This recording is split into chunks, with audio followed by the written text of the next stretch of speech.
Bapak Ibu Saudara dimanapun Bapak Ibu Saudara berada. Saya berharap kita semua dalam keadaan yang sehat di masa social distancing dan juga physical distancing. Tentunya kita harus banyak melakukan aktivitas, kegiatan-kegiatan yang bermanfaat sehingga menjauhkan kita dari kebosanan dan juga kejenuhan di rumah. Saya rindu memberikan atau membagikan sebuah renungan singkat bagi kita semua sehingga kita terus belajar tentang kebenaran firman Tuhan di masa-masa sulit seperti ini agar menguatkan, meneguhkan iman kita dan kita menjadi orang-orang yang berhikmat, orang-orang yang cerdas dalam menyikapi dan melakukan segala tindakan-tindakan di masa seperti ini. Tetapi sebelumnya saya ingin menyanyikan satu pujian bagi kita semua, dan saya berharap kita bisa diberkati oleh pujian yang saya nyanyikan.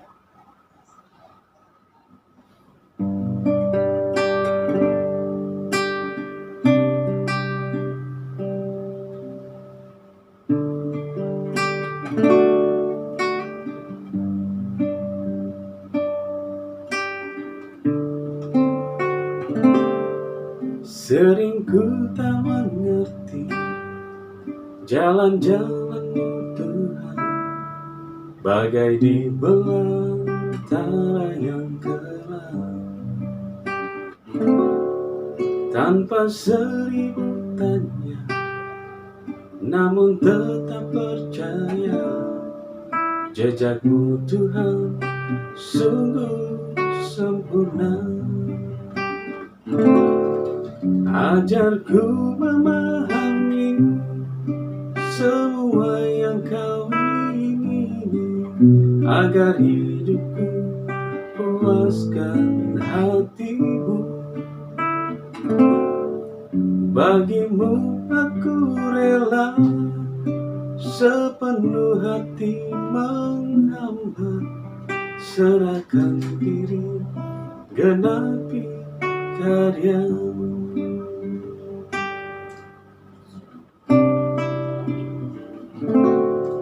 Sering ku tak mengerti jalan-jalan-Mu Tuhan, bagai di belantara yang gelap,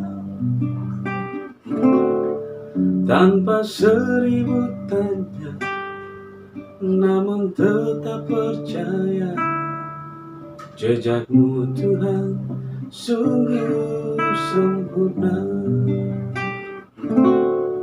Ajarku memahami semua yang Kau ingini, agar hidupku puaskan hati-Mu. Bagimu aku rela sepenuh hati menghamba, serahkan diri genapi karya-Mu. Serahkan diri genapi karya-Mu. Serahkan diri genapi karya-Mu.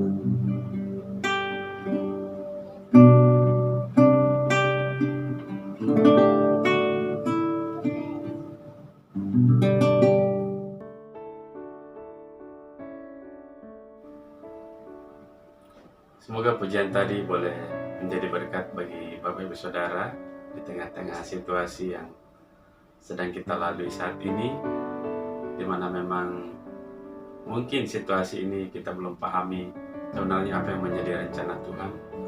Tetapi tentu yang menjadi kekuatan kita adalah ada sebuah pengharapan dalam Tuhan. Kita bisa melalui segala situasi ini, sebab kita tahu di balik atau di ujung jalan ini ada pengharapan, ada ketenangan dan juga penghiburan yang berasal daripada Tuhan. Nah, saat ini kita akan belajar mengenai hikmat yang benar. Judul renungan saat ini adalah hikmat yang benar. Mengapa kita memerlukan hikmat? Ya, sebab hidup kita adalah sebuah perjalanan. Saya yakin kita semua setuju dengan hal ini, bahwa hidup memang adalah sebuah perjalanan. Nah, seandainya jika hidup kita ini mungkin dibuat sebuah film, atau mungkin kita membuat sebuah game, pasti akan ada level-level atau episode-episode yang akan dibuat dalam perjalanan itu. Nah, tentunya perjalanan panjang kita sampai pada episode terakhir atau pada level terakhir, semuanya memiliki tingkat kesulitan yang berbeda-beda.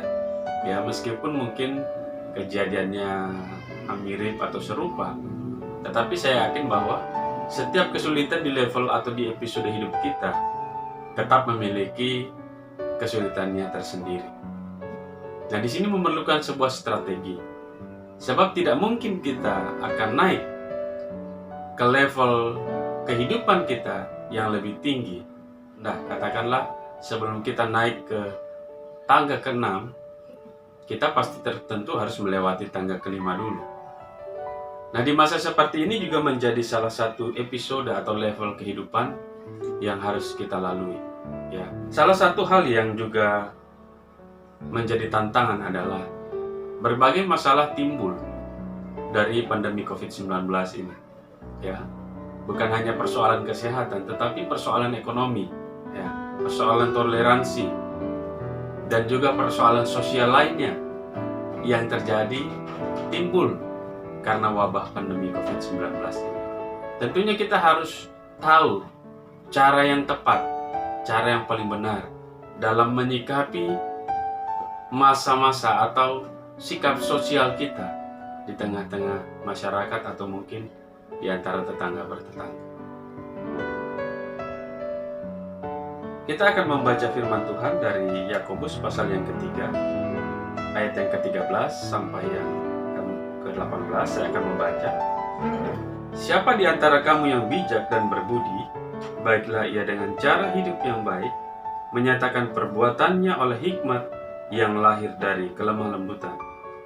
Jika kamu menaruh perasaan iri hati dan kamu mementingkan diri sendiri, janganlah kamu memegahkan diri dan janganlah berdusta melawan kebenaran.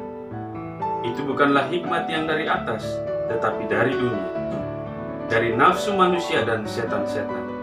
Sebab di mana ada iri hati dan mementingkan diri sendiri, di situ ada kekacauan dan segala macam perbuatan jahat. Tetapi hikmat yang dari atas adalah pertama-tama murni, selanjutnya pendamai, peramah, penurut, penuh belas kasihan, dan buah-buah yang baik, tidak memihak dan tidak munafik. Dan buah yang terdiri dari kebenaran ditaburkan dalam damai untuk mereka yang mengadakan damai.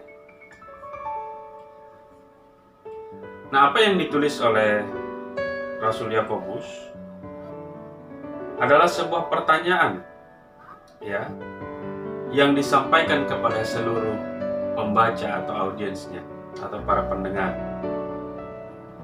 mengenai bagaimana cara hidup yang sedang mereka jalankan atau yang sedang mereka lakukan, style seperti apa.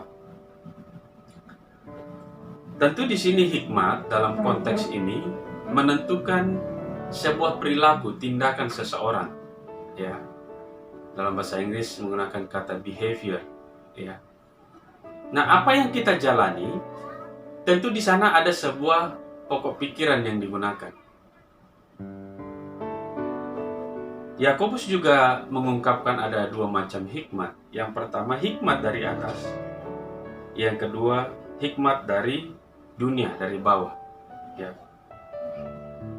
Nah, hikmat sendiri sebagai sebuah acuan, ya, pedoman bagaimana strategi hidup kita bisa terapkan dalam seluruh bidang kehidupan kita. Nah, dari kata hikmat ini dalam bahasa Yunani menggunakan kata sophia, ya, bahasa Inggris wisdom, ya, artinya kebijaksanaan.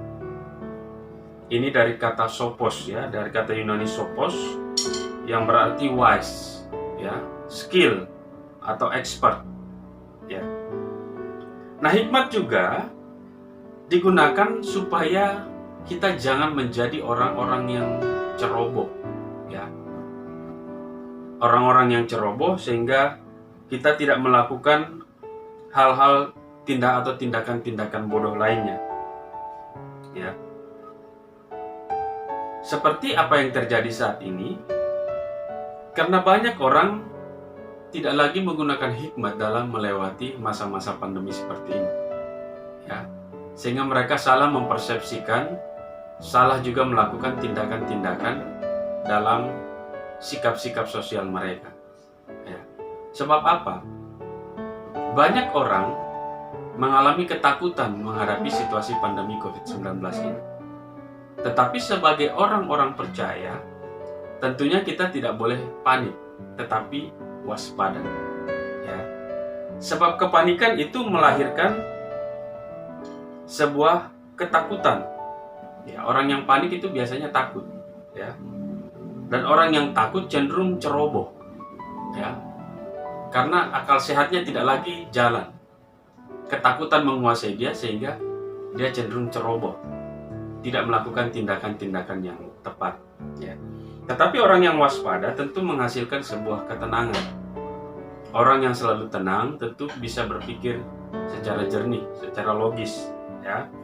Sehingga ketenangan ini menghasilkan tindakan-tindakan yang cemerlang, tindakan-tindakan yang tepat.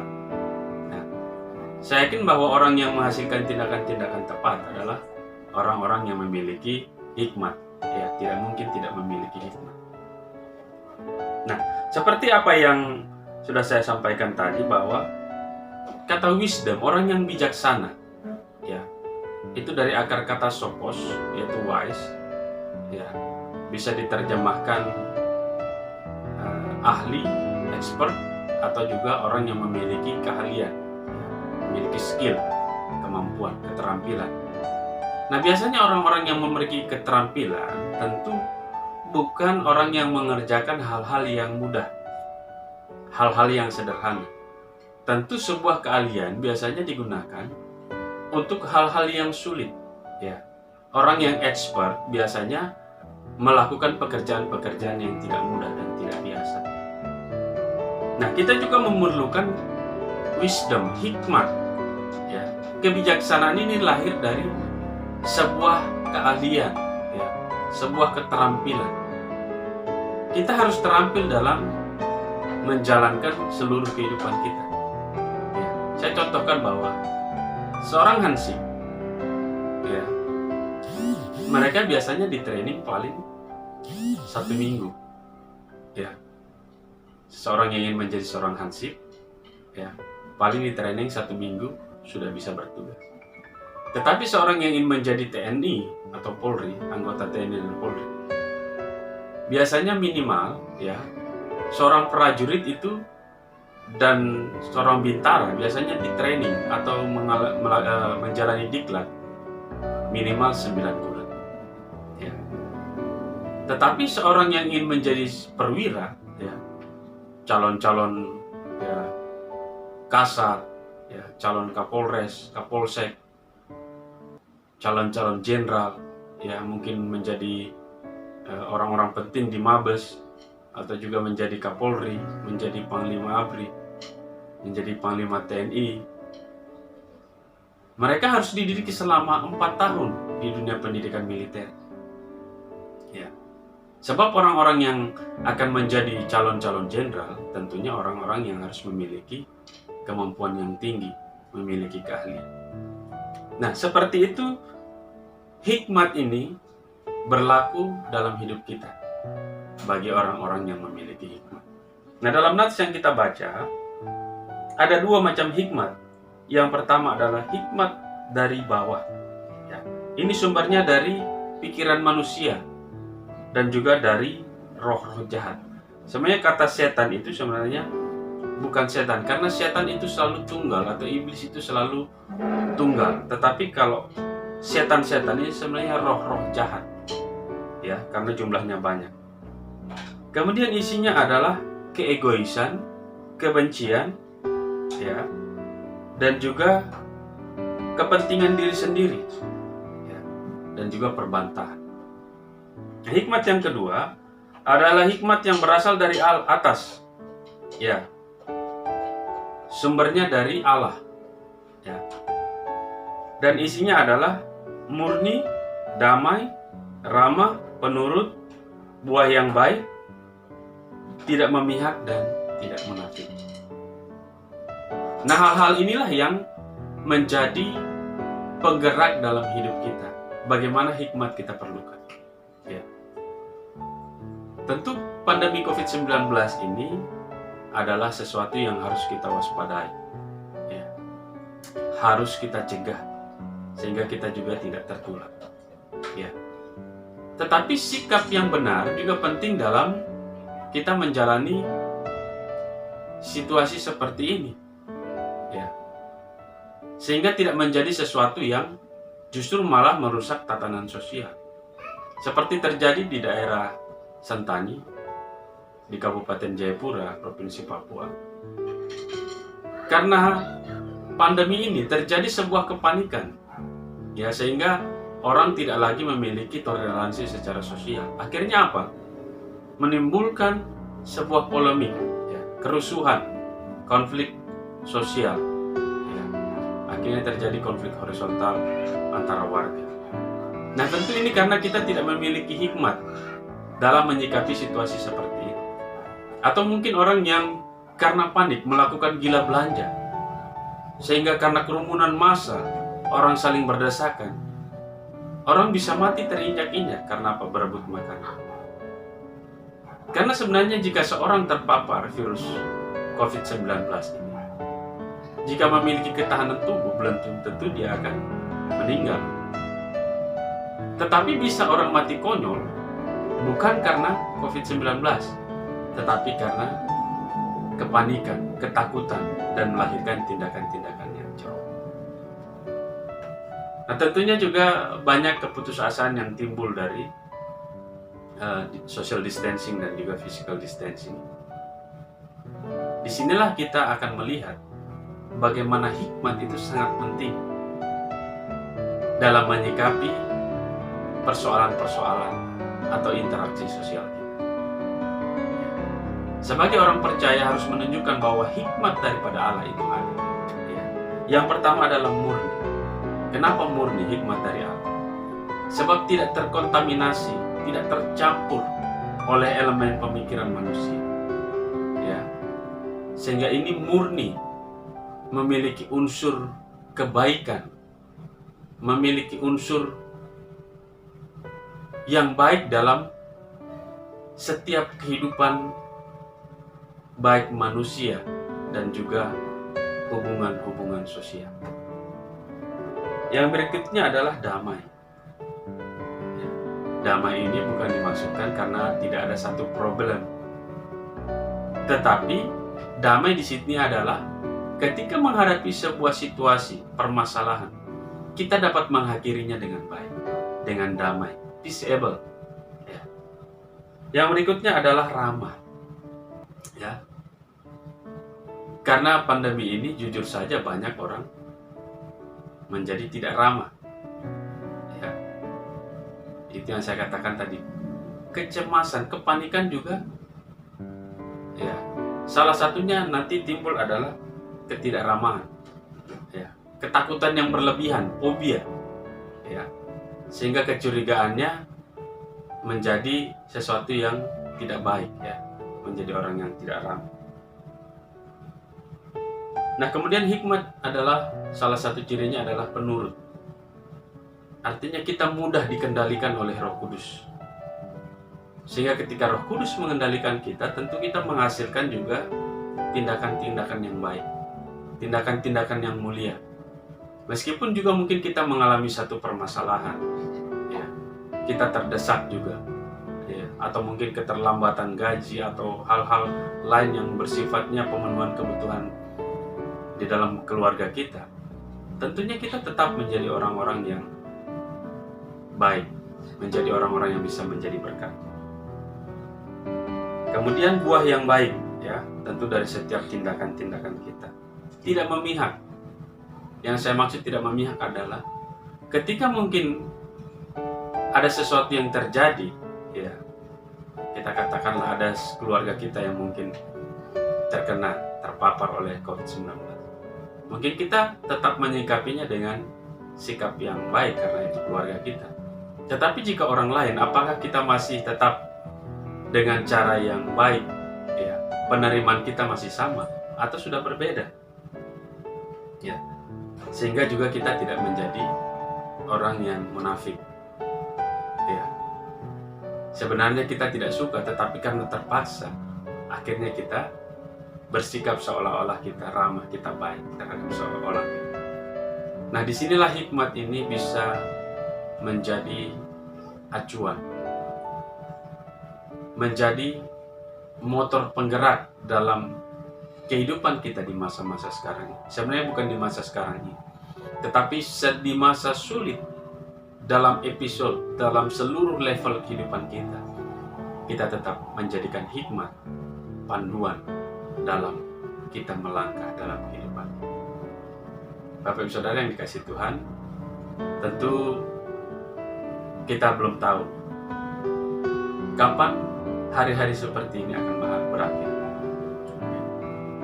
Tetapi satu hal yang ingin saya sampaikan kepada Bapak Ibu Saudara, bahwa bersikap tenang. Mari kita jadikan hikmat yang berasal daripada Tuhan menjadi tuntunan. Sebab ketika Allah yang menuntun, kita pasti akan mencapai sebuah situasi, keadaan yang baik. Karena tidak mungkin Tuhan membimbing kita kepada satu jurang kecelakaan atau jurang maut. Tetapi kalau hikmat Allah yang menuntun kita, saya percaya kita akan sampai kepada satu zona di mana Tuhan yang menjadi gembala, Tuhan yang menjadi pelindung kita. Untuk itu Bapak Ibu Saudara, jangan pernah takut, jangan pernah khawatir. Ya. Bukan Bapak Ibu Saudara saja, saya juga secara pribadi tidak boleh merasa takut dan getar dengan apapun situasi yang kita alami. Tetapi bersikap waspada, bersikap tenang. Ya. Nah, ketika kita waspada dan tenang, banyak hal dapat kita lakukan dengan baik. Kita menjadi orang-orang yang cemerlang. Ya. Dalam sikap sosial kita, orang dapat menerima kita dengan baik. Orang bisa melihat kita, kita tetap bisa menjadi berkah. Sekalipun mungkin kita tidak memberi, ya. Sekalipun mungkin tidak ada materi yang kita berikan.